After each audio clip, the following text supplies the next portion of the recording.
আজ জামাই ষষ্ঠী বা অরণ্য ষষ্ঠী। এই ষষ্ঠীতে ব্রতকথা ছাড়া অসম্পূর্ণ থেকে যায়। যারা পড়তে পারেন না বই থেকে তাদের জন্য ব্রতকথাটা পড়ে শোনাচ্ছি। অবশ্যই সবার মধ্যে শেয়ার করে দিন। ব্রতকথাটা শুরু করছি। এক পরিবারে দুই বউ ছিল। ছোট বউটি ছিল খুব লোভী ও মিথ্যাবাদী।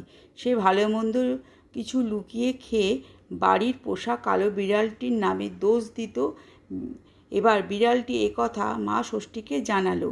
দেবী ক্রুদ্ধ হন। ফলে ছোট বউয়ের একের পর এক সন্তান হতে থাকলে দেবী তাদের জঙ্গলে নিয়ে লুকিয়ে রাখতে শুরু করেন। সন্তান শোকে পাগল হয়ে ছোট বউ বনবাসে চলে যায়, যেখানে এক বৃদ্ধার ছদ্মবেশে মা ষষ্ঠী তাকে তার ভুলের কথা মনে করিয়ে দেন। ছোট বউ নিজের ভুল বুঝতে পেরে দেবীর কাছে ক্ষমা চায়। তখন মা ষষ্ঠী তাকে নির্দেশ দেন একটি মরা বিড়ালের গায়ে দই ঢেলে তা চেটে হাঁড়িতে তুলতে।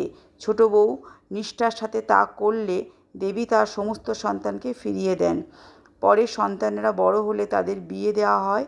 সেই থেকে জ্যৈষ্ঠ মাসের শুক্ল ষষ্ঠী বা মা ষষ্ঠীর কৃপা ও সন্তানের মঙ্গলের জন্যে মেয়ে এবং জামাইকে নিমন্ত্রণ করে আদর আপ্যায়নে এই প্রথা চালু হয়, যা জামাই ষষ্ঠী নামে পরিচিত।